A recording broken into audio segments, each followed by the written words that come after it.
beautiful podcast family. Happy Wednesday.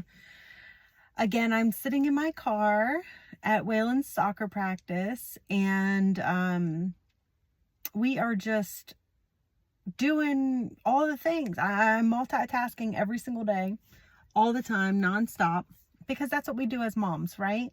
As parents in general. So, as you know, May is Mental Health Awareness Month, and last year I talked about mental health in general during the month of May. So today I got to thinking, mental health is so important, which is why I started this podcast, why I started this community for mental health, for grief, for addiction, for abuse, all the things that we go through in life, for trauma, child loss, everything. And all the things that affect our mental health, addiction, all the things, right? So that's why we're here at Podcast Pocketful of Sunshine. That's why I've built this community. That's why I have so many of you reaching out to me, telling me your stories, sharing your stories with me, coming on the podcast with me, and just trying to make a difference, trying to make people feel like they matter, like they're important, like they're not alone. And all of those things are great for mental health, right? So that's why we're here. And I appreciate every single one of you that has written to me or come on the show with me. It's been an amazing journey this year, and I'm looking forward to what's to come for sure. Looking forward to it. If you would like to write into me, please do so. I'll read your story anonymously or not anonymously, whatever you prefer. My email address is podcastpocketfulofsunshine@gmail.com. You can also message me on our Facebook page, Podcast Pocketful of Sunshine. I'm on Instagram, TikTok, Spotify, Apple, YouTube, across the board, Podcast Pocketful of Sunshine. So check me out, message me anytime. Doesn't just have to be because you want to be on the show. Like if you need resources, if you need anything, just shoot me a message, because I'll find what you need. We'll find a way. Okay. Goodness, I'm sorry. I'm always yawning on y'all because it's the end of the day. I'm tired. I'm an early person. Okay. Like I'm an early riser and I'm good in the mornings, but in the evenings, afternoons, I'm like, oh, I'm so tired. And then I still have a million things to do. So I don't nap. I don't get to do anything. What's a nap, by the way? Like, I just don't know, because I'm not a napper. I'm just not. It's weird. If the sun's awake, I'm awake. So, anyway, today, like I said, I got to thinking about mental health and how that affects me, like how being a mom, like all the things that you have to do as a mother, all of the different scenarios that we go through as women. What does that look like for us? And how does that affect our mental health? It's a lot, right? It's a lot to think about.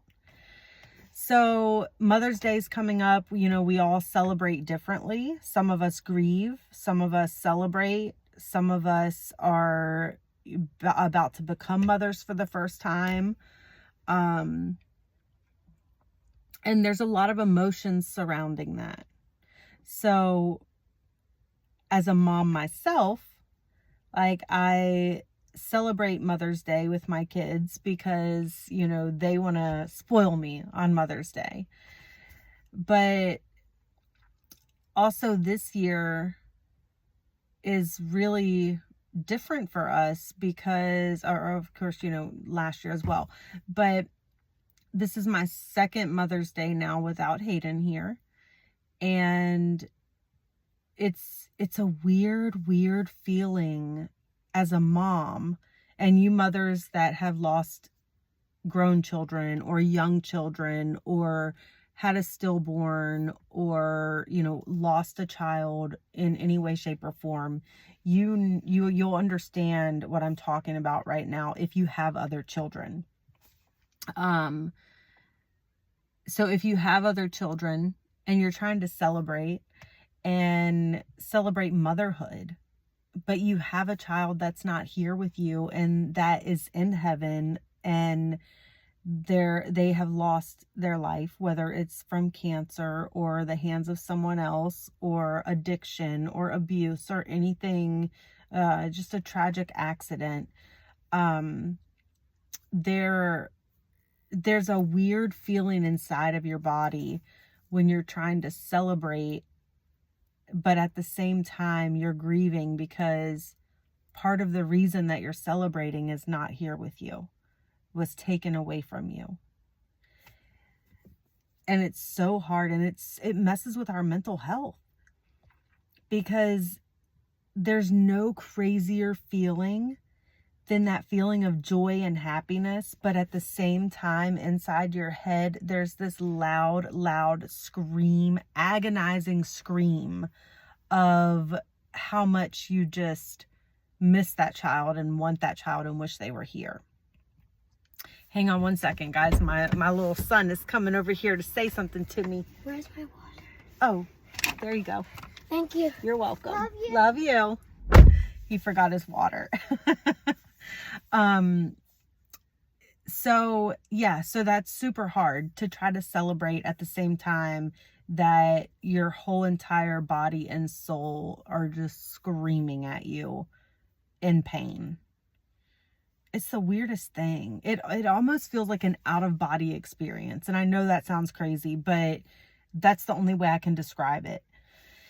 And then you have the mothers who have lost a child that don't have other children. You know, they've lost their only child, and those mothers are grieving because the sole single reason that we celebrate Mother's Day and celebrate them is not here, was lost or taken, or tragically, you know, something happened.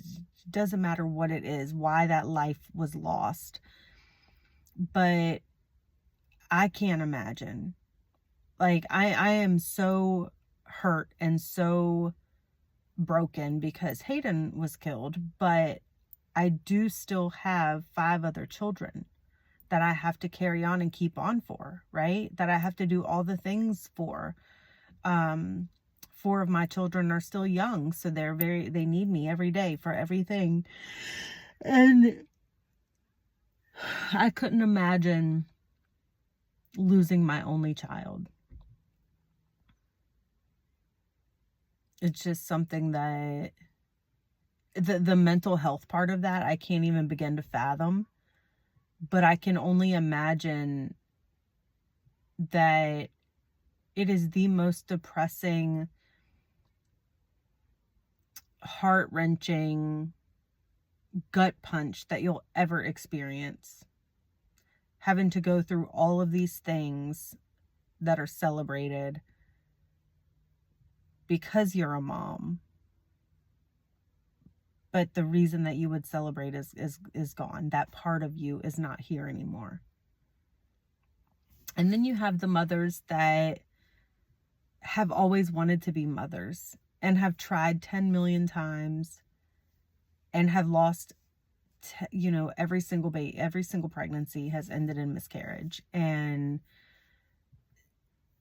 they go through Mother's Day grieving all of these little souls that they lost because they want so bad to be a mommy, to be a mother, and to be able to experience that joy and that love, because it's a love like nothing else you can describe.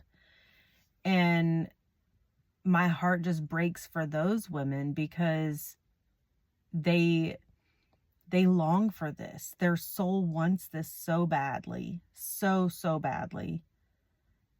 And it's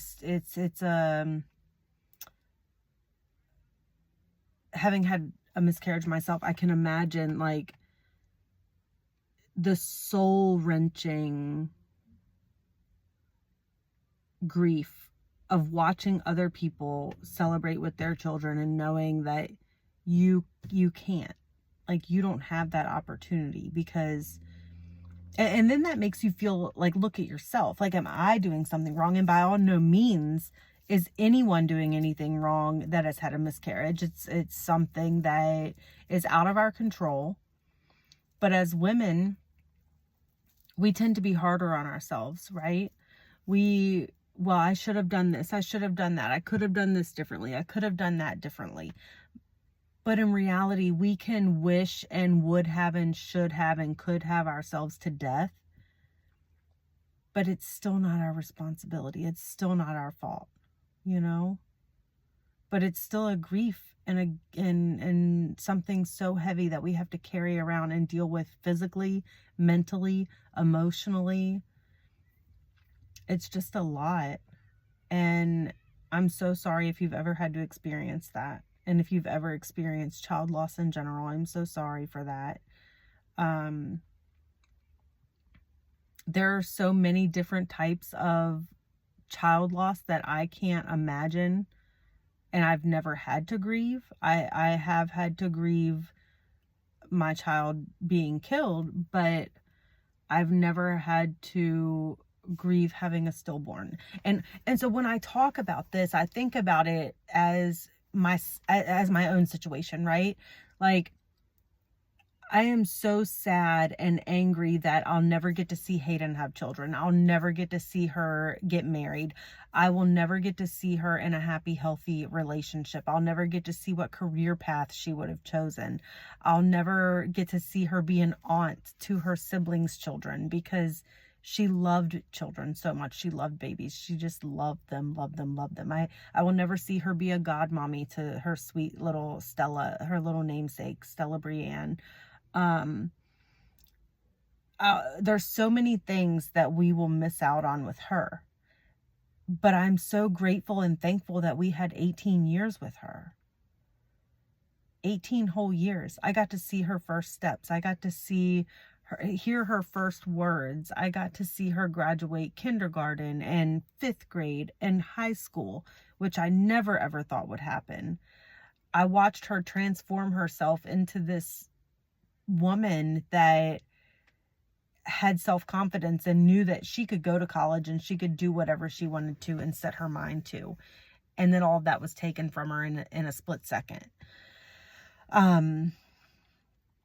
So I think about that. And then I think about these families, these women that have lost children at a very, very young age, or stillborn, miscarriage, young children. And I think they never got those opportunities. They'll never see their child drive a car. They'll never see their child graduate high school. They'll never see, any of these things that I got to see with Hayden. And that breaks my heart even more for those women and those families, because this was taken from them.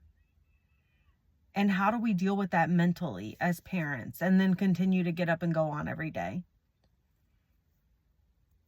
Like I told you guys last week in my episode, like, there is no way, nothing in this world has the power to get me up out of that bed every day and keep me going and keep me moving and keep me going for my other kids, right? I have to pray for that. I have to pray, dear God, please, when you wake me up in the morning, just take control.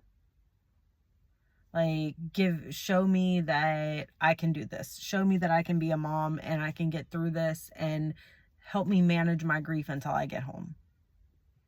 Because when you break down crying in front of people, especially at work, that's really awkward, and it makes everybody feel uncomfortable, right?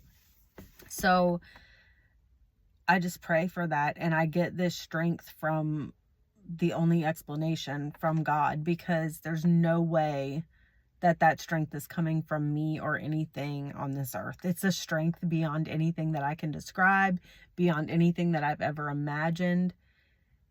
And you feel like it's a strength that's not coming from within you. It's coming from something else. So I just wanted to touch on that for a minute, because that's a huge part of women's mental health, right? Is childbearing or not childbearing. Some women don't want children, and that's perfectly fine too. We put a lot of undue stress on young women. Like when they get in a serious relationship or when they get married, it's like, oh, when are you guys going to have kids? When are you guys going to have kids? Stop doing that. I always tell my kids, wait till you're 30. That's a perfect age to start a family. You'll have a house, a car, a job. You'll be able to enjoy your relationship for a while. Don't jump straight into parenthood because it's stressful. It really is, especially if you don't have like an amazing job with great pay and things like that. Minimum wage doesn't cut it in this day and age trying to raise a family with the expenses of groceries and rent and diapers and everything else that come along with a child. Like it's so expensive, and you throw this young couple in a young relationship and put this pressure on them to start a family like instantly. And then they decide, okay, well, everybody expects us to do this, so we better get on it. So then they start this family, and they have financial strains. They have relationship strains because they don't know how to really be in a relationship together, more or less be parents and co-parent and be healthy co-parents in a healthy relationship and still make time for themselves to date each other. So there's a lot of things and a lot of maturity that have to go into it for a couple to be successful parents and in a successful relationship. So let's stop putting all this pressure on these young people. Okay? It's okay to wait till you're 30 to have kids. They're still going to be 30 before you can retire. So just wait it out. Don't get me wrong. Like, I was young when I had Kylie and Hayden. I was 19 with 2 kids. And that's why I speak on this, because I know how hard it was for me. I know how much of a struggle it was for me. I know how much strife and chaos it caused in my relationship, because it was already a bad relationship. It was already toxic and crazy. And then you add 2 babies into it, and then the financial burdens of that.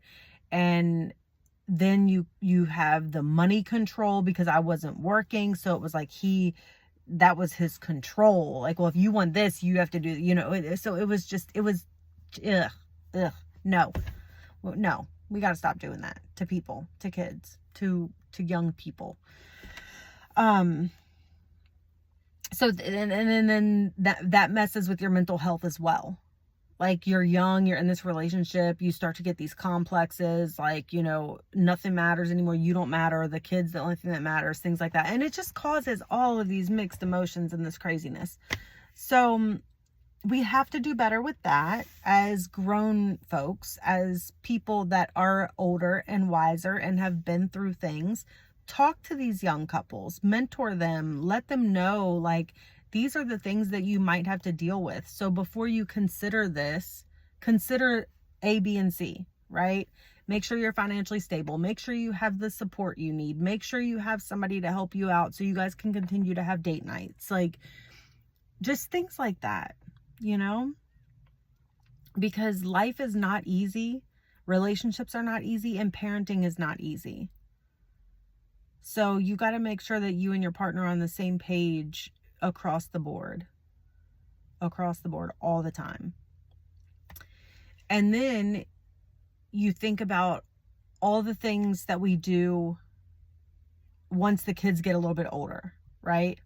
So specifically talking about single moms, like right now I'm a single mom and my kids have a lot of activities, and luckily I do have a good co-parenting relationship now with their father. So he helps out a lot, right? But before I had that, before we had this good co-parenting dynamic, it was super stressful. Like, I'm having to take one kid here, one kid there. We have like 3 sports in one evening, and then we have 4-H, and then we have animals, and then we, the goats and the chickens, and they're at different farms. So we have to go here and we have to go there. And there is so many things you have to do in a day. So some nights I literally wouldn't get home until like 10:30 at night, especially when my older two were in school, because my oldest daughter did sports and things too. And those high school sports, they're further away, and the games last longer. So some nights we would be 10:30, 11 o'clock getting home. We're eating junk fast food. We're like doing all this because we don't, who has time to go home and cook at 10 o'clock at night? The kids were all small, and it was so stressful and so exhausting. I felt like sometimes that I was drowning, like underwater, because you go to work, you get up in the morning, you get everybody ready for the day, you pack all the lunches, you get everybody to school or daycare or wherever they need to be, all before you have to be at work at 8 a.m. And then you turn around and work an 8-hour shift where you're constantly busy all day long doing all the things you have to do at work. Then you come home, pick everybody up from school or daycare or wherever they are, immediately change in the car, we're going to sports, right? Everybody's going to sports. Sometimes we get a little bit of time in between where I can go home and make them a quick meal, throw something on the grill or whatever, or sometimes I'll do crock pot dinners the night before. But then sometimes I get home so late I just forget, and I don't have a chance to do that either. So here we are again, like, okay, great, I guess we're eating out again. And now that they're older and they don't want Happy Meals anymore, and I'm having to do like full meals, if we eat out, it's only at Wendy's because that's under $30 or like around $30. If it's anything else, no, we're going to eat when we get home because it's too expensive and I'm on a tight budget and I cannot do that. So that really affects your mental health too, because you're burned out. You're burning yourself out, running constantly. And I know I don't have to let them do sports. I know I could say, no, I could do this, I could do that. But then I feel like that's a disservice to my kids because I'm not giving them those experiences and those opportunities. My nephew's about to go play college football. And why is he able to do that? Because his parents didn't give up when things were stressful and money was tight and their mental health wasn't where it was. No, they kept pushing through. They kept making sure that he was involved and signed up and where he needed to be and all the things. So those are the sacrifices that we make as parents. But at the same time, we have to take care of ourselves too, right? So if we do get so overwhelmed and it's just too much, ask somebody for help. Ask a team mom, like a teammate's mom. Hey, like, I really have a lot going on this week. Do you think you can bring this one home after practice? That way all you have to do is drop them off, right? Or like there's tons of other things we can do too, like do a schedule, strict schedule. Like, okay, we don't have anything on Thursday, so we're not doing anything. We are just going to hang out and be a family and enjoy each other. Like, don't ask to go to no stores, don't ask to go nowhere. We are just being a family because we need that. We spend so much time investing and running and doing and all the things that we forget about that time that we need as a family together. Not just at a ball field, not just at a court somewhere, not just in the car. Like, having a family dinner for me is very important. So sitting down at the dinner table, talking. Our dinner table is our safe place. We talk about anything at the dinner table and you're not going to get in trouble. We might be like, don't ever say that again. But we're going to talk about it and we're going to have a conversation. And if there's anything that you're worried about or wondering about, or if something happened at school, something happened at home, like, that's our safe place where we're going to talk about it, the dinner table. No electronics, just us, family, together, prayer, and food. Like, that's it. So make sure you have that time and like carve that time out, like intentional time.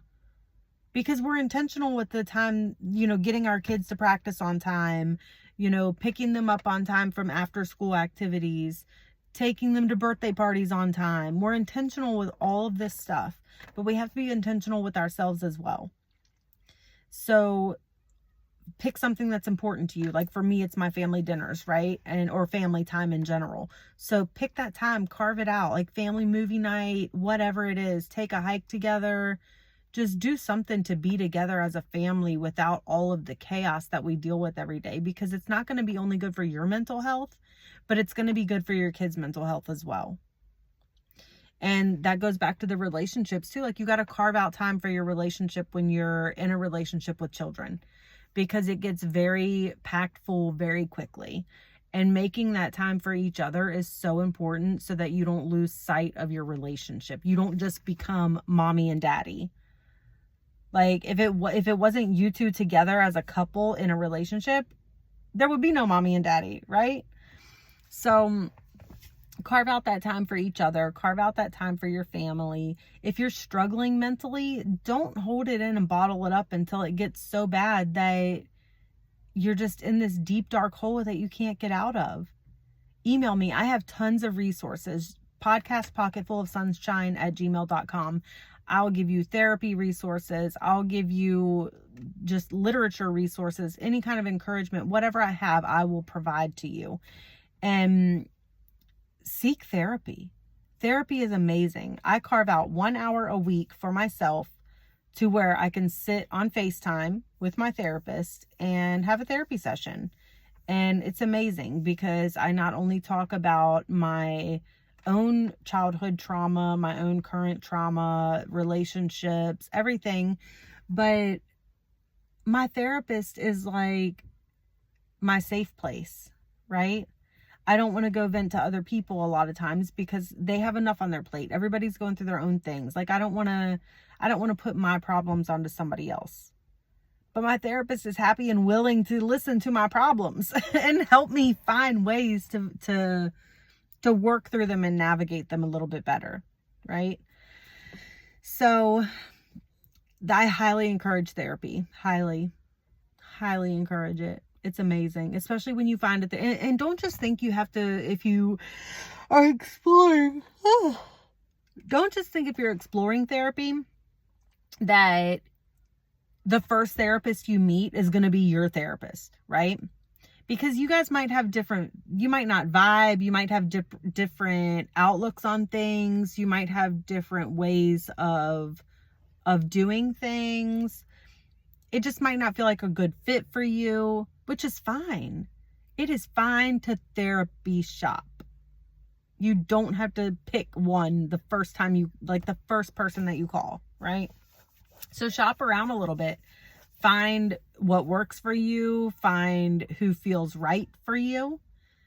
And you'll know, trust me. When you find that therapist, you will know. You'll be like, oh my gosh, this is it for me. This is the one. Kind of like when you find your person, right? Because people say that, like when you find your person, you know, like this is the one. There's no, that gut feeling's not there like, oh, maybe. No. So we just have to take care of our mental health for us and for our kids, because if our mental health is not in check, our kids' mental health are not going to be in check either. And it's so hard, especially when you're a grieving mother and you're going through trauma. And a lot of times when we're going through trauma, we're grieving and we don't even realize it. When relationships end, we're not just upset because the relationship ended and it was so traumatic, so toxic, whatever. No, we're grieving what we envisioned for that relationship, right? We had this whole plan of what this relationship was going to look like and be like and what our future was going to be, and all of that just ended. So it's a grieving process and we don't even realize it. So everything in our lives affect our mental health, our budget, our relationships, our finances, our faith, everything. And it all affects our mental health. So with May being Mental Health Awareness Month, I want you guys to do a little self-assessment. Think about it. Like, where is my mental health at right now? And what can I do to make it a little bit better? It might not be therapy. It might not be, seeing a doctor or anything like that.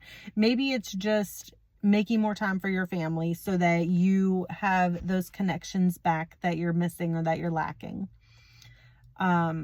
Slowing down a little bit, if that's even possible, because sometimes I feel like that's not possible. Like, how do you slow down? How do we slow down? We have something on, like, my calendar is insane, especially for the month of June.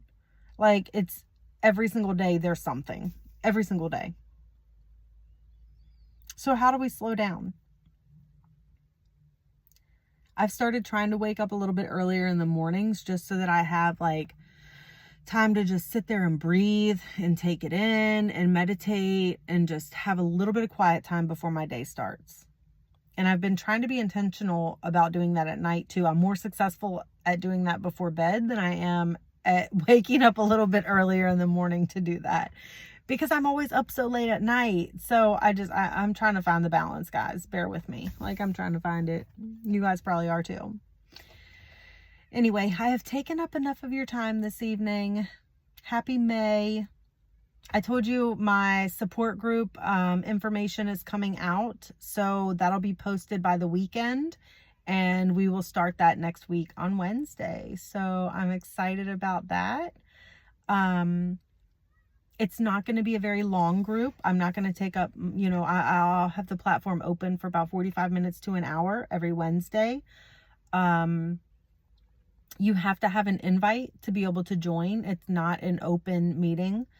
You have to be on FaceTime to join. There are some things that we will require just for safety purposes, but the support group is for people who are experiencing domestic violence, who have left domestic violence situations, or have lost someone due to domestic violence. So it is DV geared, and it will be an open platform just to share your story, feel connected, feel like you have a community to help you through. I'll always try to provide resources if I can, if I have them. If not, I'll find them. And I have some little goodie bags too. If you guys know anyone struggling with domestic violence that just needs a little bit of encouragement, a little bit of love, just send me a message and let me know how to get it to you or how to get it to them, and I will definitely do that. So again, I love you guys so much, and thank you for tuning in again this week. And if you're new here, thank you for listening, and I hope you enjoyed this episode. I hope you continue to come back and listen and feel loved and supported. And my inbox is always open on all the platforms. Podcast Pocket Full of Sunshine. Thank you. Have a good week, guys.